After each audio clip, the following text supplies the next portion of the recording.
The universe operates on principles we understand: cause and effect, action and consequence, the fundamental laws that govern what is possible and what is not. But somewhere between the living and the dead, between one world and the next, those laws have a breaking point.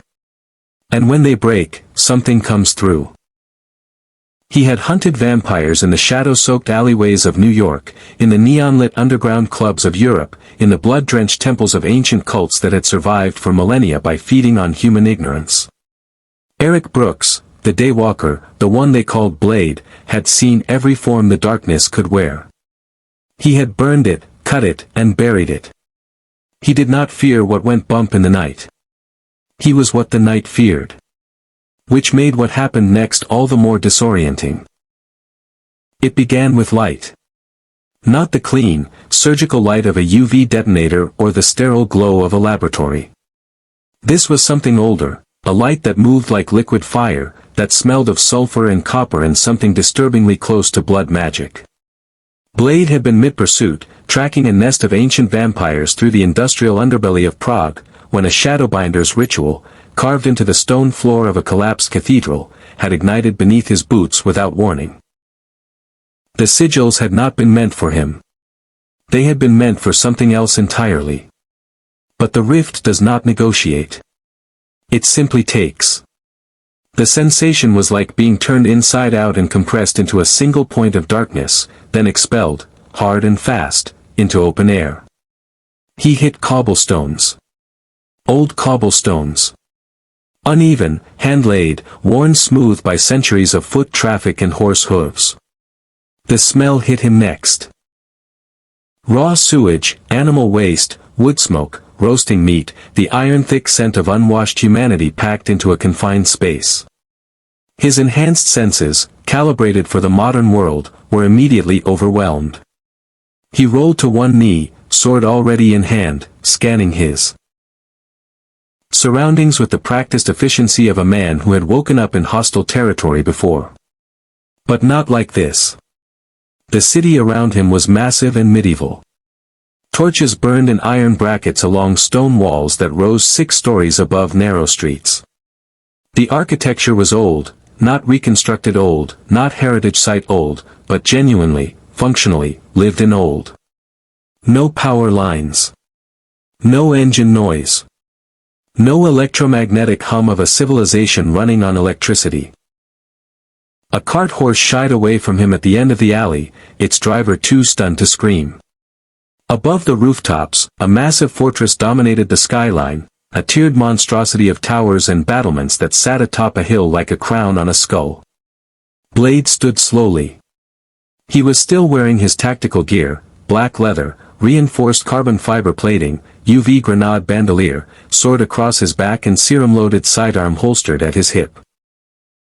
In this context, dressed among people in wool and linen and rough-spun cloth, he looked like a god had dropped a soldier from another century into their world. People were staring. Then they were running. He let them run. He needed a moment. He reached for his phone, dead, no signal, which told him everything he needed to know about where he was. Or more precisely, when he was. Except the architecture wasn't matching any historical period he recognized. The engineering was medieval European, but the scale was wrong. The crest emblazoned above the nearby gatehouse showed a crowned stag that no heraldic tradition he knew had ever used, and the guards now appearing at the end of the alley were wearing armor that had never existed in any history he had studied. This wasn't the past. This was somewhere else entirely. Blade sheathed his sword slowly, a deliberate gesture of non-aggression, and assessed. He had approximately 40 seconds before those guards reached him. He used them well. His senses swept the city in every direction, cataloging, filtering, analyzing. Human smells dominated. Fear, labor, poverty, desperation. The city was loud with life. But underneath it, beneath the mundane chorus of a functioning medieval metropolis, there was something else. Something that made the hair on the back of his neck rise in a way that no human threat ever had. He smelled blood. Old blood. The specific, unmistakable rot-sweet scent of blood that had been consumed and metabolized by something that was not human and had not been human for a very long time. Vampires. Not one. Not a nest. Something broader, more diffuse, a presence woven into the fabric of the city itself, hiding in plain sight the way only the oldest and most patient predators knew how to do. The guards reached him. 6 men in gold cloaks, hands on sword hilts, faces caught between fear and duty. "Drop your weapons, sorcerer," the lead guard said, his voice cracking slightly on the last word. Blade looked at the man for a long moment. Then he looked at the fortress on the hill. "Who runs this city?" he asked. The guard blinked. "The Queen. Cersei of House Lannister, first of her name, Queen of the Seven King." "Is she alive?" Blade said. "Actually alive?" The guard stared at him like he had lost his mind. Blade nodded slowly. That was something, at least. He raised his hands, not in surrender, but in patience. There would be time for answers. There always was. And somewhere in this city, something ancient was feeding. He intended to find it. If you want to see more crossover stories like this one, hit that subscribe button and drop a character you'd want to see next in the comments below. Now, let's see what the Daywalker does with a medieval vampire problem. The gold cloaks took him to the Red Keep. They did not restrain him. They had tried, briefly, and the attempt had ended with 2 men on the ground and a third reconsidering his career choices. Eventually the captain of the patrol, a pragmatic man named Soren who had survived 15 years of King's Landing politics by knowing when not to push, made the executive decision to escort rather than arrest. Blade walked with them through the winding streets of the city, taking everything in with the quiet, methodical attention of a predator mapping new terrain. The city was called King's Landing. He extracted that much from fragments of conversation, from the signs above merchant stalls, from the whispered exchanges of citizens watching him pass from doorways and window ledges. It was the capital of something called the Seven Kingdoms, a continent-spanning empire ruled by whoever was strong enough to sit on a throne made of melted swords. The symbolism was not lost on him. In his experience, civilizations that built their seats of power from weapons were civilizations that had never learned the difference between strength and brutality. He noted 3 things on the walk that mattered more than anything else. First, the city's poor quarter. Flea Bottom, the guards called it with undisguised contempt, smelled wrong in the specific way that only Blade could detect. The bloodrot scent was thicker there, layered into the stones themselves, suggesting something had been feeding in that district for years, possibly decades, operating below the threshold of human awareness. Not a recent infestation. An established one. Second, 2 of the gold cloaks escorting him were compromised. Not full vampires. Their heartbeats were still present, their body temperatures still human normal, but thralls. Human servants conditioned through repeated blood exchange to serve a vampire master. Blade had seen the signs 1,000 times. The slightly glassy quality to the eyes. The unconscious deference to a direction, a building, a specific part of the city. The faint scarring at the neck hidden beneath armor collars. These men served something, and they did not fully understand why. Third, the fortress above the city, the Red Keep, had its own scent beneath the stone dust and torch smoke. Blade filed that one away without reaction.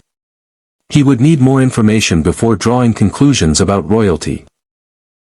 The small council chamber was high in the keep, overlooking the bay. It smelled of candle wax, wine, and carefully managed anxiety.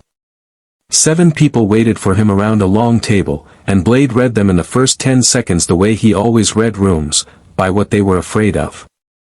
The woman at the head of the table was afraid of nothing, which meant she was afraid of everything and had simply decided not to show it. Green eyes. Golden hair. The particular stillness of someone who had learned that composure was power. Cersei Lannister, Queen of the Seven Kingdoms, looked at Blade the way she probably looked at everything, as a problem to be solved or a resource to be used. Beside her, a dwarf with mismatched eyes watched Blade with open intellectual curiosity rather than fear. That one was dangerous in a different way. The man next to him, heavy-set, bald, soft-voiced, had the eyes of someone who had survived multiple regimes by being indispensable. A master of something. Information, Blade guessed. To the queen's right, a maester in grey robes was already scribbling notes. "You killed 2 of my gold cloaks," Cersei said. Her tone was conversational, which in Blade's experience was how powerful people opened negotiations they intended to win. "They're alive," Blade said. "I could have killed them. I didn't." "A distinction you expect me to appreciate." "A distinction that tells you something about what I am," he said. "I'm not here to cause problems for your city. I'm here because something brought me here without my permission. And I intend to figure out why." Tyrion Lannister, Blade would learn the name later, leaned forward with barely concealed interest. "You appeared from a rift of light in the middle of the Street of Steel, armed with weapons no blacksmith in the known world could identify, wearing armor that stopped a crossbow bolt point blank according to 3 eyewitnesses, and your first question to our gold cloaks was whether the queen was actually alive." He tilted his head. "I have so many questions. Where would you like to start?" "With what you know about the things feeding in Flea Bottom," Blade said. The room shifted. It was subtle, a micro-expression on the maester's face, a slight tension in the spymaster's shoulders, a flicker in Cersei's green eyes that she extinguished almost instantly. But Blade caught all of it. "Flea Bottom is a dangerous district," Cersei said carefully. "People die there regularly." "People disappear there," Blade corrected. "Regularly. At night.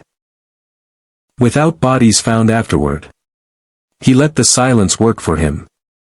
"I know what's doing it. I've spent my entire life hunting things like it. And whatever arrangement you've made with what's living in the shadows of your capital city," he looked directly at Cersei, "it's going to cost you more than you've budgeted for." The Queen of the 7 Kingdoms held his gaze for a long moment. "Qyburn," she said quietly, without looking away from Blade. "Clear the room." The maester stopped writing. Everyone else stood. Tyrion was the last to leave, and as he passed Blade, he said very quietly, almost to himself, "Well, this should be interesting." The door closed. Cersei folded her hands on the table. "Sit down," she said. "And tell me everything you know." He did not sit. Blade stood with his back to the wall, a habit so deeply ingrained it had long since stopped being a choice, and told Cersei Lannister enough to watch her react. Not everything. Never everything, not this early. But enough. He described what he was, what he hunted, and what he had detected moving through the lower districts of her city. He used plain language. No mythology, no drama. Clinical and direct, the way you described a pest infestation to someone who needed to understand the scope of the problem before they could accept the solution. Cersei listened without interrupting, which told him she was smarter than most people who sat at the top of power structures. Smart enough to know that interrupting a man describing a threat you didn't fully understand was how you missed the detail that killed you. When he finished, she was quiet for a moment. "You're describing creatures out of old Nan's stories," she said. "Things that drink blood and fear the sun." "I'm describing something real," Blade said. "Your city has a vampire problem. How long it's been there, how deep it goes, I don't know yet. But the feeding patterns I detected suggest years of established operation. Something old, something patient, something that understands how to stay beneath the notice of whoever's in charge." He paused. "Which means it understands your city better than you think it does." That landed. He saw it in the slight tightening around her eyes. He left the Red Keep an hour before midnight with no formal agreement and no official sanction, exactly how he preferred to work. Cersei had offered him resources, a comfortable chamber, a stipend. He had declined all of it. Resources came with obligations. Obligations came with oversight. Oversight slowed him down. He had taken one thing only. A crude hand-drawn map of Flea Bottom Street layout, which told him the district's geography if not its secrets.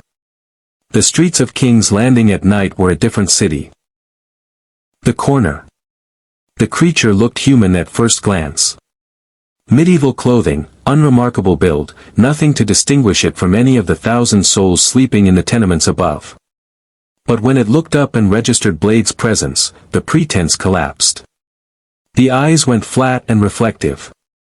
The mouth opened slightly, showing the extended canines of a mature vampire, blood dark in the dim light. It was old. Blade could tell by the way it moved. No wasted motion, no panic, the particular economy of something that had survived long enough to filter out every unnecessary reaction.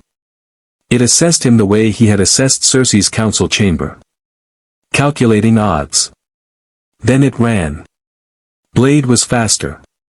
The chase lasted 11 seconds and covered half a block before he caught it by the collar and put it against the wall hard enough to crack the plaster. It hissed, clawed at his forearms, his armor took the damage. And tried the psychic pressure technique that vampires used on humans, the low-frequency projection of primal fear that turned human legs to water. It didn't work on Blade. It never had. He was half of what it was. He was immune to the frequency. "How many of you are in this city?" he said. Not a question. The vampire snarled. He pressed the serum pistol under its jaw. "Last time." It laughed instead of answering, a wet, knowing sound that told him more than words would have. The laugh of something that believed itself protected. Not by strength. By position. By proximity to power. Blade filed that away, then administered the EDTA. He was back in the alley within 40 seconds. The young woman was still breathing. He left her where she was, she would wake with no memory and a neck wound she would explain away, the way thrall victims always did. He stood over her for a moment, scanning the rooftops. More eyes up there. Watching him. Retreating now into the dark. Word had just spread through whatever network operated beneath King's Landing streets. Entirely. The merchant stalls were shuttered and dark. The broad avenues that connected the keep to the harbor emptied out as the torches burned lower, their light pooling in small islands against a pressing darkness that had nothing to do with the absence of electricity and everything to do with the absence of safety. Citizens who had no choice but to be out moved quickly and in groups, eyes down, bodies angled toward whatever destination they were racing toward. The gold cloaks patrolled in pairs and avoided Flea Bottom entirely after the third bell. Blade moved alone and unhurried through the dark. He had switched to a lower profile without consciously deciding to, sword across his back rather than in hand, UV grenade secured, one hand resting near the serum pistol at his hip. His enhanced vision required no adjustment for the darkness. He saw the city the way it did not want to be seen. Every doorway, every shadow pocket, every face that watched him from behind a cracked shutter with eyes that caught the torchlight wrong. Flea Bottom announced itself through smell before geography confirmed it. The district occupied the lowest ground in the city, a warren of cramped lanes and collapsing tenements packed so densely that the upper floors of opposite buildings nearly touched, blocking out the sky and creating a permanent twilight even at midday. At night it was absolute darkness broken only by the occasional cooking fire. The poverty was old and structural, not the poverty of a bad harvest or a cruel winter, but the poverty of people who had been at the bottom so long the city had simply built itself around their suffering. Blade moved through it methodically, following the blood scent like a thread through a labyrinth. He found the first one in an alley off the Street of Flower. It was crouched over a body. A young woman, unconscious but still breathing, her neck punctured in the specific bilateral pattern that Blade recognized before he was even fully around. The hunter had arrived. And somewhere above Flea Bottom, in the fortress that smelled of old stone and older secrets, something considerably more dangerous than a street-level vampire was deciding what to do about him. By morning, all of King's Landing knew his name. Not his real name, they didn't have that. They had descriptions, fragments, the garbled mythology that always preceded him into new territory. A shadow man in black armor. A demon that killed demons. A warrior with a blade that hummed like a living thing and eyes that saw through darkness as though it were daylight. In the taverns of the merchant quarter he was already being called the Dark Knight, which he found irritating. In the September of Baylor, a junior septon had reportedly begun constructing a theological framework for his existence that involved the seven in ways that would have been creative if they weren't completely wrong. Blade spent the morning in the abandoned tannery he had claimed as a temporary base, breaking down his equipment inventory with the focused attention of a surgeon cataloging instruments before an operation. The situation was becoming clear, and clarity, in his experience, was the first casualty of a new environment. He had killed one vampire the previous night and identified signs of at least 12 more operating in Flea Bottom alone. The nest structure suggested a hierarchical organization, not a random collection of individual predators, but a managed operation with territories, feeding schedules, and something resembling discipline. That meant leadership. Old leadership, patient enough to have built infrastructure over years without drawing lethal attention. The protected laugh of the dying vampire the night before still bothered him. He was cleaning his sword when the door opened. He had the blade at the intruder's throat before the second footstep landed. The dwarf, Tyrion Lannister, he had the name now, the Queen's brother, reportedly the most dangerous mind in the Seven Kingdoms. Raised both hands with the practiced calm of someone who had survived worse mornings. "I come without guards," Tyrion said, which should communicate something about either my bravery or my judgment. Historians can decide which. Blade lowered the sword. "You followed me last night. I had you followed. There's a distinction. I never personally go anywhere near Flea Bottom after dark. I have standards." Tyrion moved into the tannery with the comfortable ease of a man who was perpetually in rooms where he wasn't entirely welcome and had made peace with it. He looked at the equipment laid out on the workbench, serum vials, UV grenades, the titanium sword. With the expression of a scholar encountering a primary source document. "You killed something last night. My informants in Flea Bottom said it dissolved." "EDTA serum," Blade said. "Anticoagulant compound. Disrupts vampire cellular structure at the molecular level. They liquefy." "Vampire," Tyrion repeated the word carefully, tasting it. "You used that word with my sister. She didn't contradict you. Your sister knows more than she told me." Tyrion was quiet for a moment in the specific way of someone choosing how much honesty to invest in a new relationship. Then he sat on an upturned crate and folded his hands. "There is a man, if man is still the appropriate word, named Oren.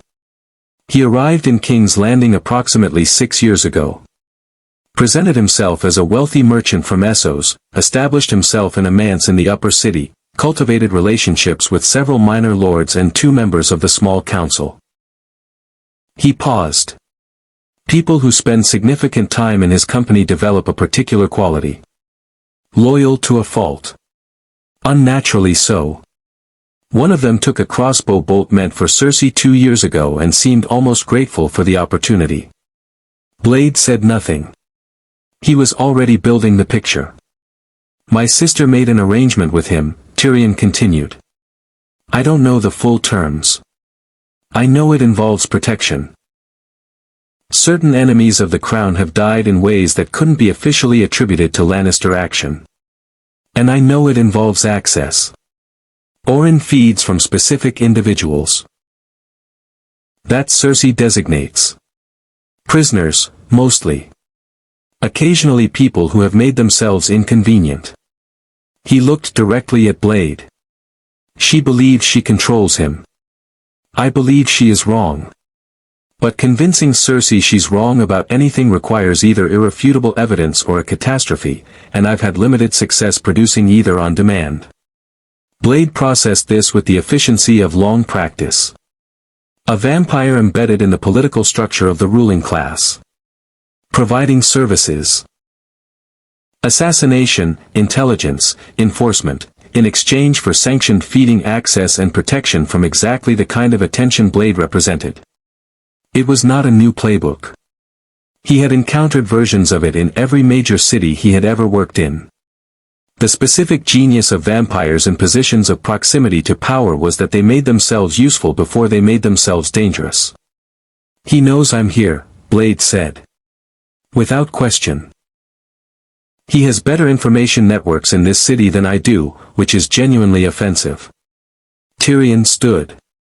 "He will move to neutralize you before you can build a complete picture of his operation. Probably through the Queen, by presenting you as a threat to the arrangement that benefits her. Possibly through more direct means if he believes the political route will be too slow. Why are you telling me this?" Tyrion smiled, and it was the smile of a man who had learned to find dark situations genuinely funny as a coping mechanism. "Because I've spent 6 years watching something monstrous operate inside my family's power structure and being unable to prove it to the one person who could act on that proof.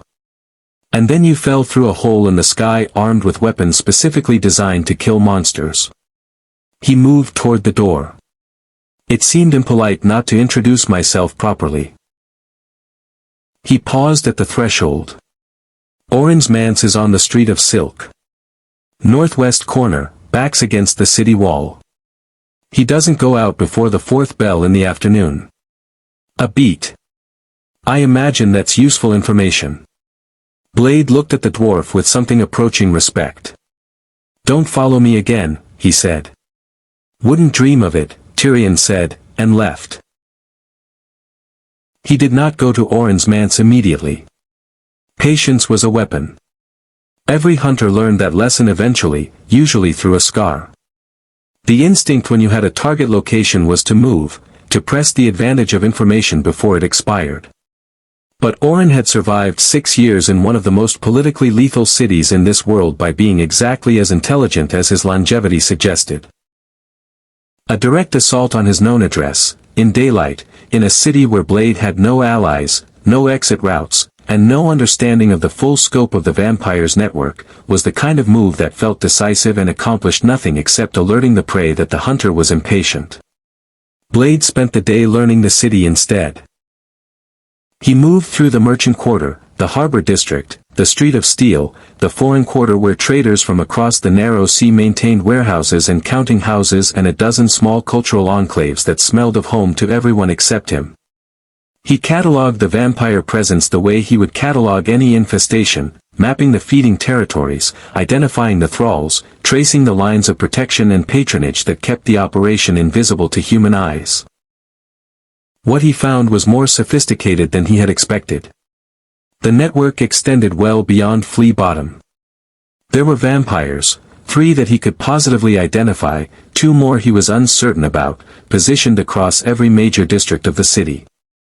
Not feeding aggressively. Feeding carefully, selectively, in ways that left no obvious patterns. A prisoner dying of fever in the black cells. A harbor worker found drowned with no water in his lungs. A minor lord servant who had simply stopped coming to work. Individual incidents that no human investigator would ever connect to a single cause because human investigators were looking for human explanations. Orin had built a city within the city. Invisible, patient, perfectly integrated. It was mapping the network's western boundary near the harbor when he heard the horses. A small party riding hard from the northern gate, not the thundering urgency of a military column, but the controlled haste of people who had been riding for days and were finally allowing themselves to hurry. He would have ignored them entirely if not for the specific combination of scents that reached him as they passed. Pine resin, cold stone, wolf, and the particular iron-clean smell of people who lived in genuinely cold places rather than merely cool ones. The North. He followed at a distance, more out of instinct than intention, and watched the party dismount in the yard of a modest inn near the Gate of the Gods. There were 6 of them. 5 fighters, road-hardened and watchful, and 1 man who carried himself with the specific weight of someone who had learned leadership the hard way rather than being born into it. Dark hair, gray eyes, a face that looked older than his years. A sword on his back that was wrong in a way Blade's senses registered before his eyes processed why. The blade was not steel. The material was something else, darker, colder, with an edge that seemed to absorb rather than reflect light. The man noticed Blade watching from across the yard approximately 3 seconds after Blade had taken his position. He had good instincts. He did not reach for the sword, but his hand moved toward it and stopped, which was the response of someone disciplined enough to pause before reacting. They regarded each other across the distance. One of the man's companions, an older fellow with a scarred face and the permanently skeptical expression of a man who had seen too many things go wrong to extend easy trust, leaned toward the dark-haired man and said something quietly.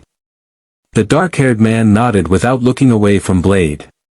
Then he walked across the yard alone. "You're the one they're calling the Dark Knight," he said. His voice was direct without being aggressive. "I'm Jon Snow. I command the Night's Watch at Castle Black."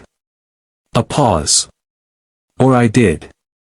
The situation has become complicated." "It usually does," Blade said.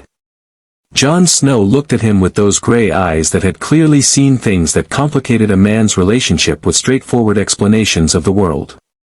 "I've ridden 4 days to find you.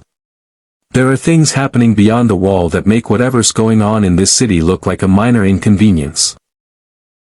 He glanced briefly at the sword across Blade's back. "I was told you killed 30 whites in Flea Bottom in a single night." 18, Blade said. "The 30 is an exaggeration." Something shifted in Jon Snow's expression, not quite a smile, but adjacent to one. The expression of a man who appreciated precision in a world that preferred mythology. "The dead are marching south. Hundreds of thousands of them, controlled by beings made of ice and cold magic that we call White Walkers. Dragonglass kills them. Valyrian steel kills them." He nodded toward Blade's sword. "I want to know if whatever you carry kills them too." Blade was quiet for a moment. "The dead. An army of the dead controlled by apex predators that an entire civilization's military had failed to stop. In another context, in another world, he might have called that someone else's problem. But the bloodrot scent of the whites he had killed in Flea Bottom the previous night had registered on a frequency he recognized. Not identical to the vampires he hunted at home, but related. Close enough that something in his hybrid biology had reacted to it the way it reacted to all things that wore death as a living skin. "Tell me everything you know about these walkers," Blade said. "Start with what kills them and work backward from there." Jon Snow nodded and began to talk. Behind them, the city hummed with its ordinary life, unaware that in a modest inn yard near the northern gate, the conversation that might determine its survival had just begun. They talked through the afternoon and into the evening. Jon Snow was a precise narrator, not eloquent, but accurate, which Blade valued considerably more. He described the White Walkers without embellishment, without the mythological inflation that turned real threats into legend and made them harder to fight because people stopped believing the details. The Walkers were ancient. They had existed before the current civilization had words for what they were. They commanded the dead through something Jon called the Night King, a singular consciousness at the center of the army, the source and sustainer of the entire undead network. Kill the Night King, the theory went, and the army collapsed. Blade had heard that theory before. It was correct approximately 60% of the time, which meant it was catastrophically wrong 40% of the time when you needed it to work. He asked his questions methodically. What killed a walker? Dragonglass. A volcanic obsidian found in specific deposits, and Valyrian steel, a metallurgical anomaly from a dead civilization that no living smith could reproduce. What killed a white? Fire, dragonglass, destroying the animating connection to the Night King. How fast did they move? How did they coordinate? Did they show tactical adaptation or purely instinctive behavior? Had anyone survived direct engagement with a walker and retained the ability to give a useful report afterward? Jon answered everything with the careful honesty of a man who had stopped being embarrassed by not knowing things because not knowing things and admitting it had kept him alive when certainty had killed better men. By the time they finished, Blade had a working tactical picture. It was incomplete and deeply uncomfortable. The White Walkers were not vampires in any classification he recognized. They were something adjacent. Creatures of cold and death and psychic dominion over the deceased, which overlapped with vampire biology in certain technical ways. Without being the same thing. His EDTA serum, calibrated for vampire cellular disruption, would likely have no effect on walker physiology. His UV weapons were thermal in their damage mechanism, which might work against white tissue but probably not against walkers themselves, who seemed to generate and sustain cold as a fundamental property of their existence rather than merely tolerating it. His titanium sword would do nothing that any other sword did, unless... He looked at Jon Snow's blade. Valyrian steel, he said. What makes it work against them? Jon drew the sword carefully. In the lamplight of the inn's private room, the blade had a quality that Blade's senses registered as genuinely anomalous, not magical in any framework he had language for, but operating on a physical principle that his hybrid biology recognized the way it recognized things that could threaten him. A deep, bone-level acknowledgement of something real. No one fully understands it, Jon said. The Maesters have theories. The walkers react to it the way living things react to something that can genuinely kill them. He sheathed it. There's a large deposit of dragon glass on an island called Dragonstone. We've begun mining it, but we need more time and more men than we have. And the Night King isn't giving you time, Blade said. No. Blade stood and moved to the window. King's Landing spread below in its torchlit sprawl, enormous and self-absorbed, its political dramas playing out in complete ignorance of the existential reality moving toward it from the north. It was a familiar dynamic. He had spent his entire life watching human civilization conduct its ordinary business 6 inches away from a predatory darkness it refused to acknowledge until the darkness was already inside the walls. I'll go north, he said. Jon Snow looked at him with an expression that mixed relief with the practical concern of a commander who had learned not to accept help without understanding its limits. What you carry, your weapons. Will any of them work against walkers? Some of it, maybe. I need to test. Blade turned from the window. Dragonglass, I need samples. As much as you can get me tonight. And I need a forge. Jon nodded slowly. Davos can arrange both. But there's something you need to understand before we go north. He met Blade's eyes directly. The wall has fallen. The Night King has a dragon, or what used to be a dragon. The army of the dead is already south of the wall. We have weeks, possibly less, before they reach the northern settlements. A beat. This isn't a hunting expedition. This is a war. Blade absorbed that without visible reaction. A fallen wall. An undead dragon. An army numbered in the hundreds of thousands. In purely tactical terms, the situation was several levels past the threshold at which any rational assessment would recommend against engagement. He had never operated on purely rational assessments. They left King's Landing before dawn, moving north with Jon's small party along the King's Road.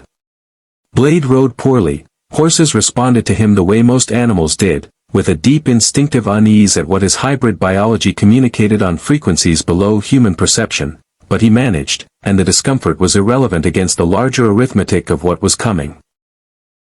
On the second day north of the city, with the temperature dropping steadily and the sky taking on the specific gray-white quality of serious winter, Blade began to feel it. A pressure. Low and directional, coming from the north. Not cold exactly, though the cold was part of it. Something older than cold. A psychic weight that pushed against the edges of his vampire-inherited senses the way the presence of an apex predator pushed against prey instincts, not fear, but recognition. The acknowledgement of something at the top of a hierarchy that he had not yet mapped. He said nothing to Jon Snow about it. But he adjusted his grip on the reins and looked north with new attention. Whatever was up there, it already knew he was coming. The village of Queen's Crown was already dead when they arrived. Not recently dead, the fires had burned down to cold ash, which meant the attack had come 2 nights prior.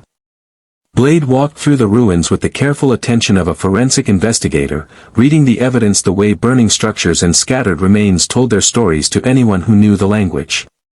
Jon Snow walked beside him in silence, and Davos Seaworth, the scarred older man, pragmatic and observant, followed 3 paces behind with his hand on his sword hilt in the specific way of someone who understood that the gesture was psychologically necessary even if practically useless. The whites had moved through systematically. Not with the chaotic destruction of a panicked mob but with the directed efficiency of something operating under centralized command. Structures had been entered in sequence. Residents had been taken rather than simply killed. The blood evidence suggested incapacitation and removal, not slaughter for its own sake. The Night King was building his army with everything the living world provided him. Blade crouched beside a set of tracks in the frozen mud at the village's northern edge. The prints were humanoid but wrong, too deep for the body weight they should represent, the toe spread of something that no longer modulated pressure through living musculature. Whites. Dozens of them, moving in organized columns. And something else. Larger tracks, spaced with the enormous stride of something that had been moving fast. He measured the spacing with his hand, calculated the gait, and looked north without expression. "Walker," he said. Jon Snow crouched beside him and looked at the track. His jaw tightened. They made camp in the ruins of the village's stone granary, the only structure with enough walls remaining to block the wind. And Blade used the hours before midnight to do what he had been working toward since Jon Snow had given him dragonglass samples 2 days prior. He had spent the riding hours thinking through the chemistry, mapping what he knew about the walker's apparent physiology against the properties of volcanic obsidian and the mechanisms of his own arsenal. The EDTA serum worked by disrupting coagulation at the cellular level. It was calibrated for living biology, even the undead-adjacent biology of vampires, which retained enough cellular function to be vulnerable to chemical interference. Whites, from what he had observed and what Jon had described, were reanimated without cellular function in any meaningful sense. They were animated corpses, not undead organisms. The serum would do nothing. But dragonglass worked on walkers through a mechanism nobody in this world had fully articulated. Blade had a theory, built from observation and his own hybrid biology's reaction to the samples Jon had given him. The volcanic glass carried a thermal resonant property at the molecular level. A specific energetic signature that interacted catastrophically with whatever animating force the Night King channeled through his creations. It was not magic in the mystical sense. It was physics that this world's science had not yet developed the vocabulary to describe. He ground 3 dragonglass arrowheads to powder using the back of his blade and worked the material into the liquid suspension he used as a base for his serum compounds. The result was experimental, untested, and potentially useless. It was also the best available option given the materials at hand, which had been the definition of his operating conditions for most of his adult life. He loaded 3 modified rounds into his serum pistol and put it back in the holster. At the second hour past midnight, the temperature dropped 15 degrees in 4 minutes. Blade was on his feet before the cold fully registered, sword in hand, scanning the darkness beyond the granary's broken walls. Jon Snow was up seconds later with the trained responsiveness of someone who had learned to sleep light or not wake up at all. Davos took longer, but to his credit, did not waste time on questions. They came from the north and east simultaneously. 40 whites in the first wave, moving at the accelerated pace of fresh reanimates. These were recent dead, still carrying the muscle memory of living movement, which made them faster and more coordinated than older specimens. Blade went into the first group without breaking stride, the titanium sword moving in the tight efficient arcs of someone who had stopped thinking about technique decades ago and simply executed it. He had fought whites in Flea Bottom. He knew their architecture now. Decapitation worked.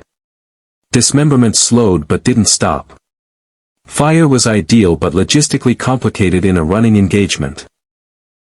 He worked through the first wave in 40 seconds, precise and economical, and was already turning to the second when the temperature dropped again. The walker came from the east wall. It was the first one he had seen clearly. 7 feet tall, moving with the terrible fluid grace of something that had existed for so long that movement itself had become effortless. Armor of ice that looked grown rather than forged. Eyes that burned blue-white with a cold light that was not reflected but generated. It carried a spear of ice that left trails of frost in the air where it moved. It looked at Blade with the specific focused attention of something that recognized a threat outside its established threat taxonomy. Blade raised his serum pistol and fired one of the modified dragonglass rounds directly into the walker's chest. The effect was not what he expected. The walker staggered.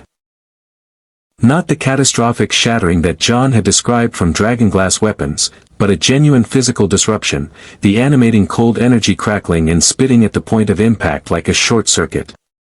The creature's movement hitched. Its spear dropped 3 inches. Not lethal, but effective. The walker screamed, a sound like a mountain cracking in winter, and wrenched itself backward, taking the sword with it.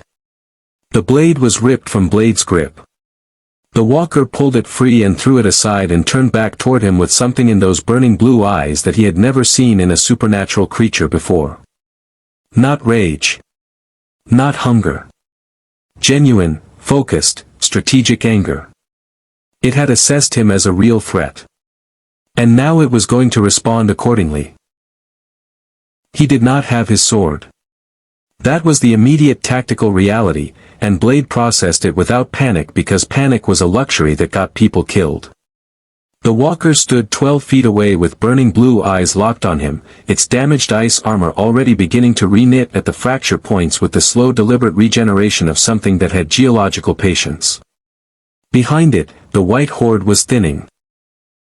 Jon Snow's Valyrian steel was doing devastating work, and Davos had found a rhythm with his dragonglass daggers, but the walker itself was the axis around which everything else rotated. Kill it and the remaining whites would collapse. Fail to kill it and nothing else mattered. Blade reached for the third modified round. The walker moved before he could raise the pistol. It covered 12 feet in less than a second, the ice spear driving toward his center mass with the terminal velocity of something that did not need to aim carefully because it had never missed. Blade twisted left, took the spear across his right shoulder instead of through his chest. The cold burn was immediate and savage, ice crystals forming along the tear in his armor where the spear tip had scored. And used the walker's forward momentum against it, redirecting the massive body past him and driving his elbow into the damaged section of its armor as it went by. The fracture web spread another inch. He fired the third round point blank into the spreading fracture.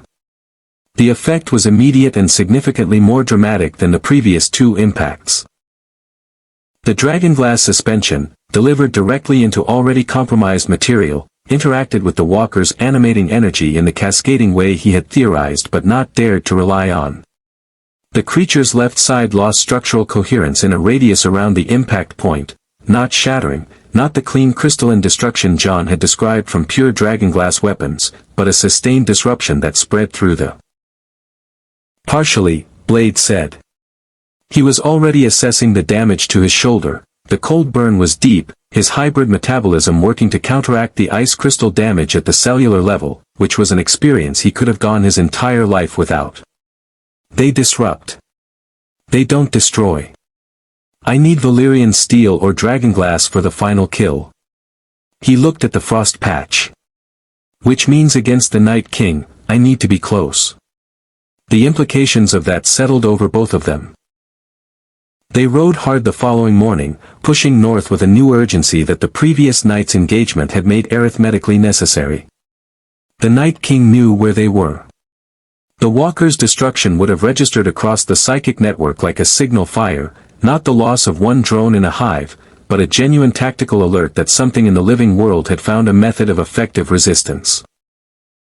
By midday they reached the ruins of a holdfast where 300 wildlings had taken shelter under a woman named Tormund Giantsbane, enormous, red-bearded, with a fighting reputation that preceded him like a weather system. He looked at Blade with the frank assessment of someone who measured everything by combat utility and found the result acceptable. "You're the southerner who fights dead things," Tormund said. "Among other things," Blade said. "Good. We have a dead thing problem." He gestured north, where the horizon had taken on the specific gray-white quality that Blade now recognized as the atmospheric signature of the army's proximity. "They stopped moving 2 nights ago. Holding position about 8 miles north of here." "Which means?" "They're waiting," Jon said. "For what?" Davos asked. Blade looked north. The psychic pressure he had been feeling since south of the wall had changed quality in the last 6 hours. No longer the broad ambient weight of a massive army in motion, but something more focused. Directional. The specific attentional pressure of the ice armor like a crack spreading through a frozen lake underweight. The walker went to one knee. It was the first time in the engagement that it had not been fully upright, and the change in its posture registered across the entire battlefield. The whites hesitated, a fractional pause in their movement, the psychic network between them flickering with the walker's compromised state. Jon Snow used that half-second ruthlessly, driving the Valyrian steel through 2 whites that had stopped mid-motion and turning toward the walker with an expression that mixed battle focus with something raw. Blade reached his sword.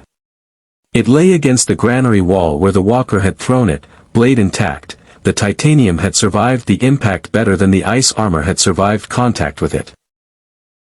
He closed his hand around the hilt and was back in motion before the walker had fully processed what was happening. Jon Snow hit it from the left with the Valyrian steel. Blade hit it from the right with the dragonglass-coated titanium blade. The walker came apart. Not cleanly, not the instantaneous crystalline dissolution that pure Valyrian steel produced. Something more complicated, a process that took 4 full seconds and produced a sound like grinding ice and a cold light that pulsed outward from the disintegrating form in a wave that Blade felt in his bones. The remaining whites dropped simultaneously, marionettes with cut strings, collapsing into the frozen mud of the ruined village without residual animation. The silence that followed was absolute. Davos Seaworth stood in the corner breathing hard, dragonglass dagger still in hand, staring at the patch of frost-scorched ground where the walker had been. Jon Snow stood with the Valyrian steel lowered, chest heaving, looking at Blade with an expression that was working through several complex recalibrations simultaneously. "The modified rounds," Jon said finally. "They work." Apex intelligence that had identified a specific target and was organizing around it. "For me," Blade said. The others looked at him. "The walker last night assessed me as a threat outside its established parameters," he said. "That assessment went up the network. The Night King knows something is different about what's in this army's path. He's not a mindless force, everything Jon has described suggests strategic intelligence operating on a long timeline." He turned to face them. "He's not waiting because he's afraid. He's waiting because he's repositioning. Putting himself where he can evaluate the threat directly. He wants to see you himself," Jon said slowly. "He wants to kill me himself," Blade corrected. "There's a difference. One is curiosity. The other is threat management."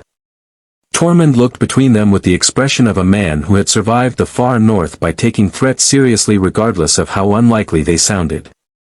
"So what do we do?" Blade was quiet for a moment, working through the tactical geometry.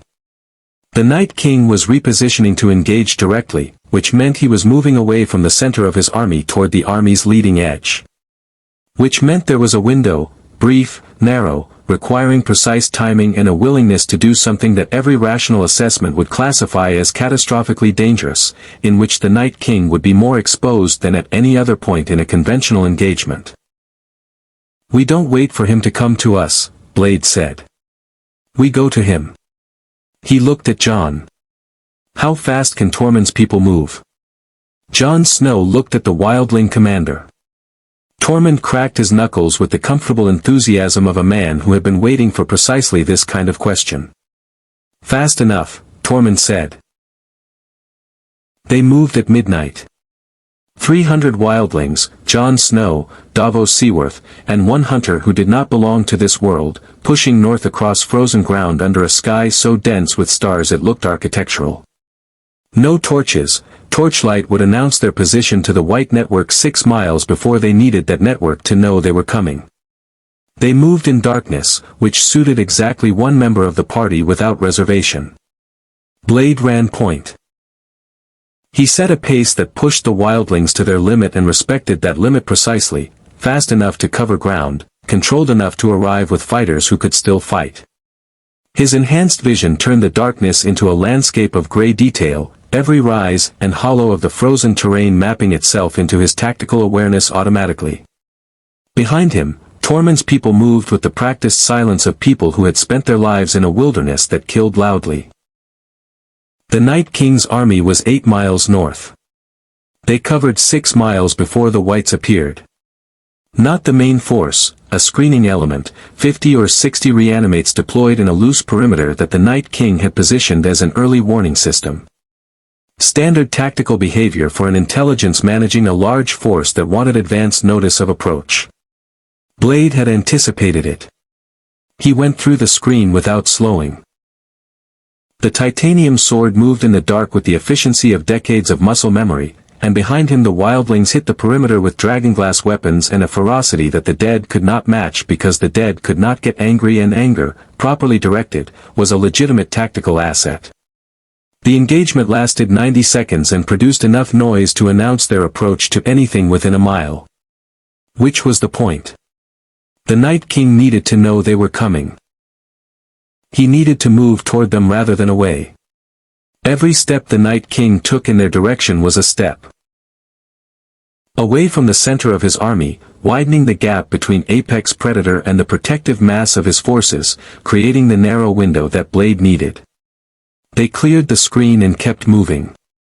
2 miles further north, the landscape changed. The cold deepened from severe to something beyond the vocabulary of temperature, an active cold, aggressive, the atmospheric expression of the Night King's presence the way a predator's musk was the olfactory expression of its proximity. Blade's breath stopped fogging because the air was already so cold that the differential no longer registered. Beside him, Jon Snow's face had gone to the controlled blankness of someone operating past the threshold of physical comfort through pure will. The Night King was waiting on a ridge. He stood alone, no walker escort, no immediate white retinue, on a rise of frozen ground that commanded a clear view of the approach in every direction. He was taller than Blade had expected. Taller than the walker from Queen's Crown, with a crown of jagged ice that looked grown from his skull rather than placed upon it. The blue-white light that burned in his eyes was not reflected starlight. It was generated, internal, the cold fire of something that had existed so long it had become its own light source. He looked at Blade with those burning eyes, and the psychic pressure that Blade had been feeling for days resolved into a single focused point of attention that hit like a physical force. Blade did not stop walking. Behind him, Jon Snow's hand found his sword. Tormund raised a dragonglass-tipped spear.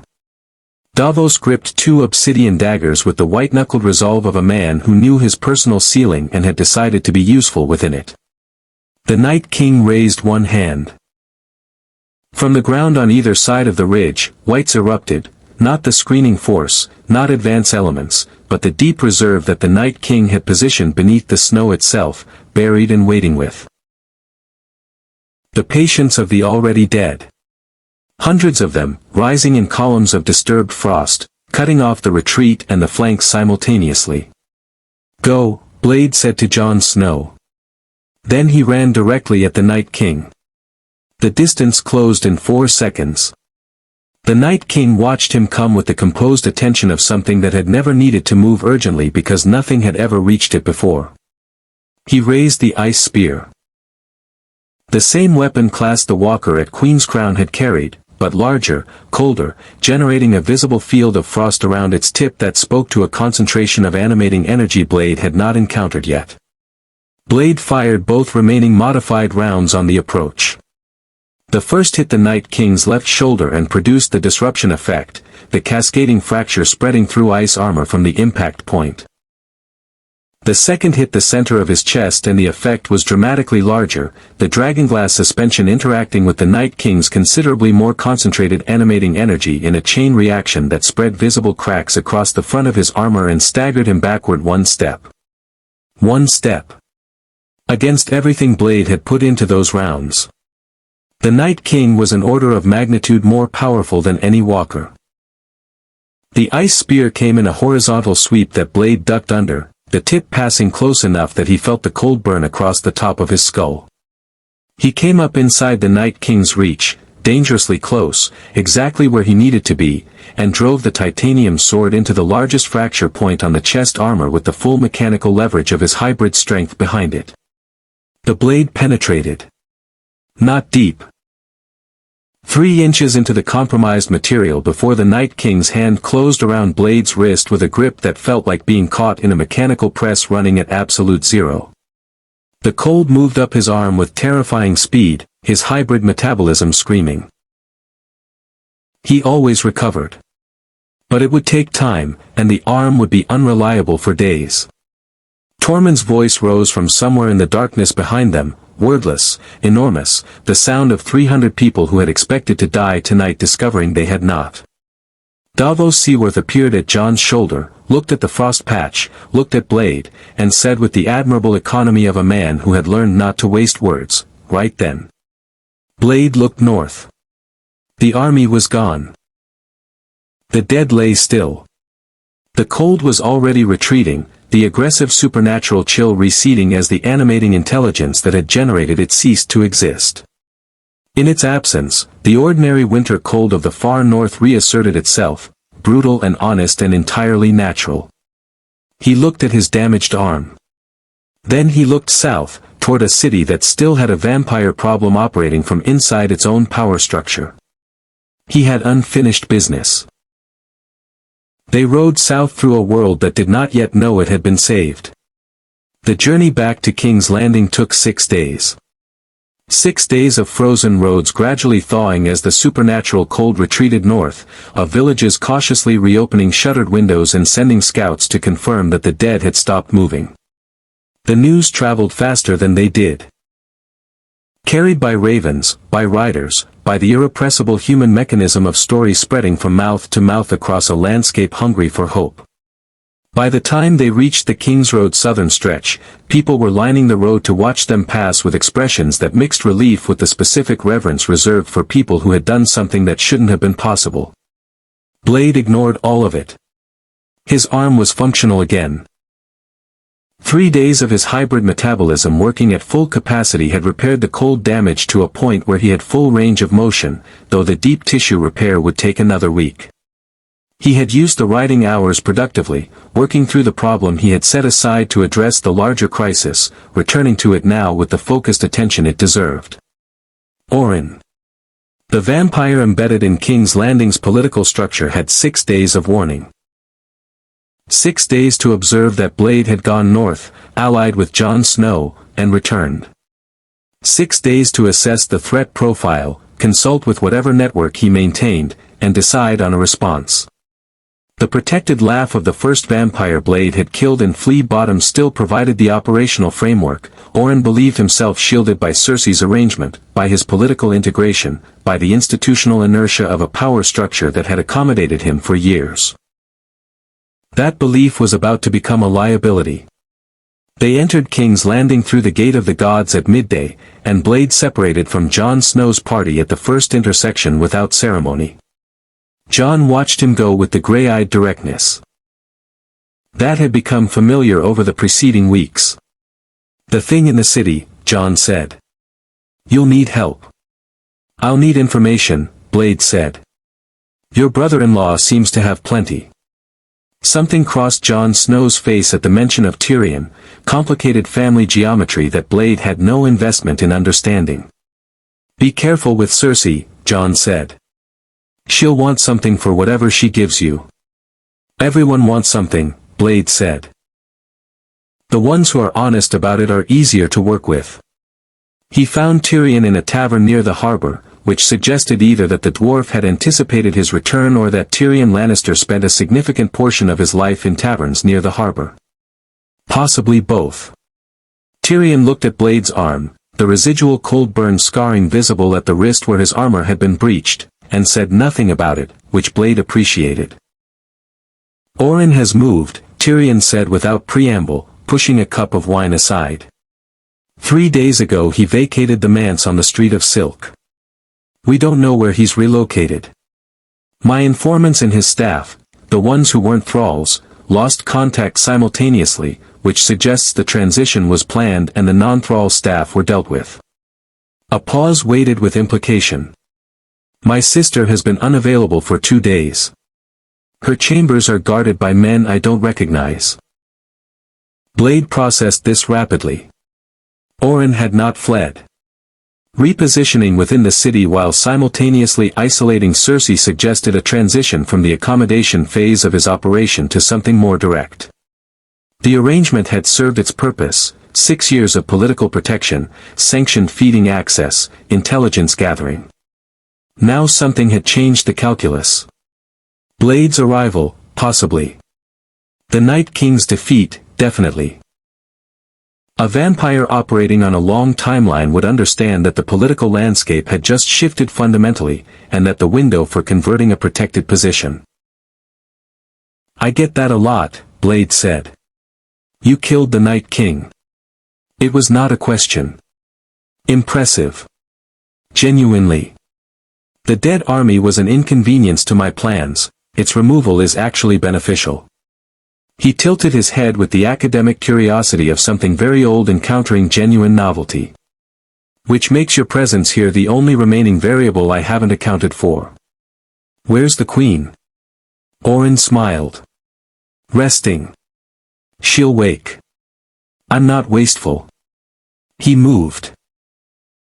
Not the telegraphed movement of something performing threat, but the instantaneous relocation of a 600-year-old vampire operating at full capacity, covering 30 feet in a fraction of a second, closing the distance between them to nothing. Blade was already turning. The engagement was the most technically demanding of everything the past weeks had produced. Oren was faster than anything Blade had fought in King's Landing, stronger than the Walker at Queen's Crown in the specific way of biological power versus supernatural cold, and 6 centuries old, which meant 6 centuries of combat experience informing every movement with an efficiency that stripped away every unnecessary motion and left only what worked. But Blade had something Oren did not. He had been built for exactly this. Every cell in his body, every reflex, every instinct had been forged in opposition to precisely what Oren was. The Daywalker was not a man who hunted vampires. He was the biological answer to vampires, half their nature turned against them, immune to their psychic pressure, their bite, their blood magic, carrying in his own hybrid metabolism the very anticoagulant that unmade them at the cellular level. The EDTA hit Oren at the 2-minute mark of the engagement, delivered not from the pistol. Oren was too fast for aimed fire at close range, but from the modified blade edge, coated in the last of Blade's serum reserve before he had entered the tunnels. A deep cut across the forearm that delivered the compound directly into an openly dominant one had either opened or was about to close. He's moving against her, Blade said. Tyrion nodded slowly. That was my assessment. The question is whether he intends to replace her or simply feed from her and install a more compliant. He stopped. Reconsidered. Yes. He's moving against her. Where would he go if not the manse? The city has old tunnels, Maegor's tunnels beneath the Red Keep. Dragon-era construction, not on any current map, but Oren has had 6 years to learn things about this city that even I don't know. Tyrion met his eyes. If he's inside the keep already, he's between Cersei and every exit. Blade stood. The Red Keep's underbelly was everything the surface was not: raw stone, pre-civilization construction, corridors that predated the castle built above them by centuries. No torches down here. No guards. No political theater. Just darkness and old rock and the specific copper-iron smell of blood that had been spilled in enclosed spaces over a very long time. Blade moved through it without light and without hesitation. He found Oren in the third sublevel, in a chamber that had been converted into something between a lair and a throne room, old furniture, stolen finery, the accumulated material of 6 years of patient integration dragged underground in preparation for a transition that had always been the plan. Oren stood in the center of the chamber with the composed stillness of a vampire old enough to have stopped performing urgency. He looked nothing like what he was. Middle-aged appearance, unremarkable features, the kind of face that disappeared in crowds. 600 years old, minimum, Blade could tell by the density of the psychic pressure he generated, the specific quality of age that very old vampires carried like a gravitational field. "The Daywalker," Oren said. His accent carried traces of a dozen different eras. "I've heard of your kind. I'd begun to think you were mythology." Into the bloodstream. 600-year-old vampires did not dissolve quickly. But they dissolved. Oren fought the process with everything he had, the cellular disruption spreading through him while he continued to engage, the serum working against his biology while his biology fought back with centuries of accumulated resilience. It took 4 minutes. 4 minutes of the most concentrated violence Blade had conducted in years, in an underground chamber in a medieval castle in a world that was not his own. When it was over he stood in the silence of the deep tunnels and let his breathing return to baseline. He found Cersei Lannister in an adjoining chamber, unconscious but alive, blood loss moderate and recoverable. She woke while he was assessing her condition, and her first response upon opening her eyes to find Blade crouching over her was not fear or gratitude but the immediate political calculation of a woman whose survival instincts had never fully disengaged even in unconsciousness. "Is he dead?" she said. "Gone," Blade said. She was quiet for a moment. "I underestimated him." "You made an arrangement with something that operates on a longer timeline than you do," Blade said. He was always going to reach the point where the arrangement was less useful than the direct alternative. "You just didn't expect it this soon." Cersei looked at him with those calculating green eyes. "And now you expect gratitude." "I expect nothing from you," Blade said. "I need one thing. The Shadowbinder who opened the rift that brought me here, find that person, find the ritual, and help me reverse it. After that, we're done." The Queen of the Seven Kingdoms studied him for a long moment in the underground dark. "Done," she said. The Shadowbinder was found within a fortnight, a woman named Kessa, operating out of a hidden chamber beneath a Lycene merchant's warehouse in the harbor district.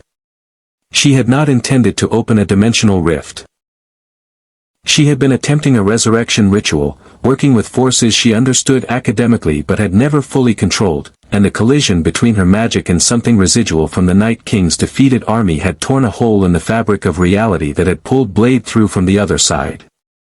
Reversing it took 3 days of preparation and 1 terrifying minute of execution in which the rift reopened like a wound in the air itself. Light that moved like liquid fire, the smell of sulfur and copper, the specific sensation of reality negotiating with itself about what was and was not possible. Blade stood at the threshold and looked back once. Jon Snow stood 20 feet away with Davos at his shoulder and Tormund somewhere behind them, making no effort to conceal the fact that he found the entire situation magnificent. Tyrion Lannister stood apart from the group with a cup of wine and the expression of a man filing everything away for a memoir he would probably never be allowed to write. Cersei was not present, which was honest of her. She had gotten what she needed from the arrangement and saw no political value in sentimental farewell scenes. He had spent 2 weeks in a world without electricity, without modern medicine, without any of the infrastructure that his particular war required. He had fought an undead army, killed an ancient vampire embedded in a medieval power structure, and helped end a supernatural threat that an entire civilization had been unable to resolve alone. He was leaving it marginally better than he had found it, which was the only metric he had ever used to evaluate his work. He stepped through the rift. The seven kingdoms would remember him in fragments: a shadow man in black armor, a demon that killed demons, a warrior who came from nowhere and returned to nowhere.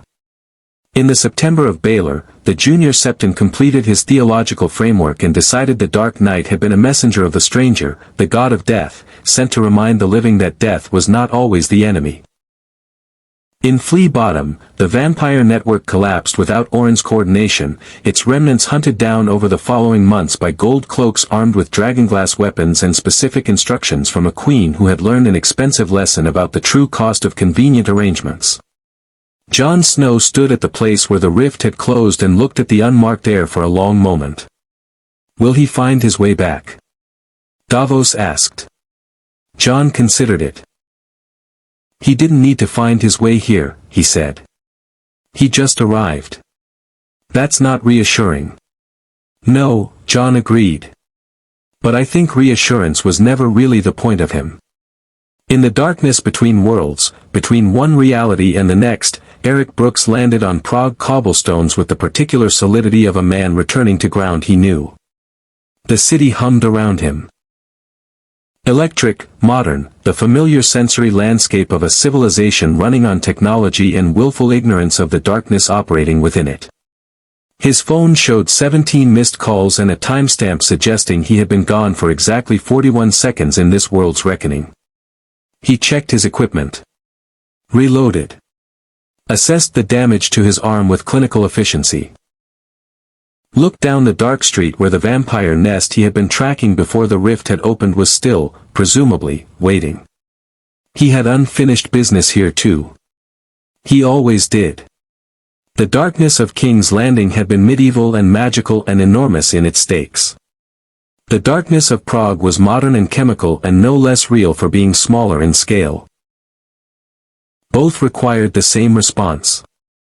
Both ended the same way.